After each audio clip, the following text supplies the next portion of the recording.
A kú déédéé ìwòyí gbogbo ẹ̀yin olólùfẹ́ Àjíkẹ́ Ayọ̀, ẹ kú iṣẹ́, ṣọwọ́ ń yá.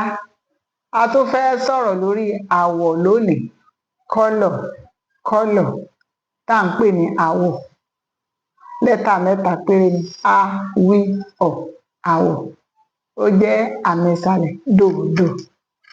Àwọ̀ tá a bá fẹ́ ṣàpèjúwe àwọ̀, tá a fẹ́ túmọ̀ àwọ̀, a lè pè ní ohun tá ó ń tọ́ka sí tàbí tó ń fún wa ní ìdánimọ̀ nǹkan tá à ń lò.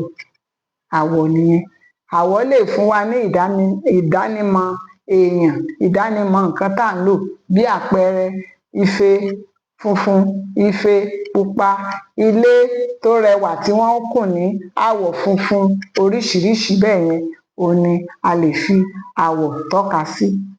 Ẹ wá jẹ́ ká lọ sórí àwọn àwọ̀.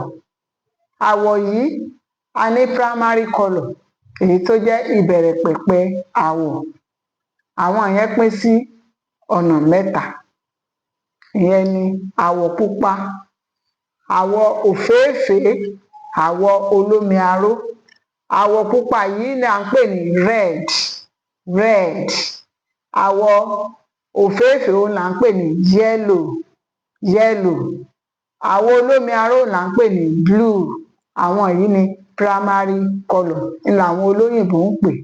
Tó bá yá a máa tún tẹ̀síwájú, a bọ̀ sórí secondary colour. Ẹ ṣé, ẹ máa subscribe sí ìkànnì yìí o. Ẹ ṣé.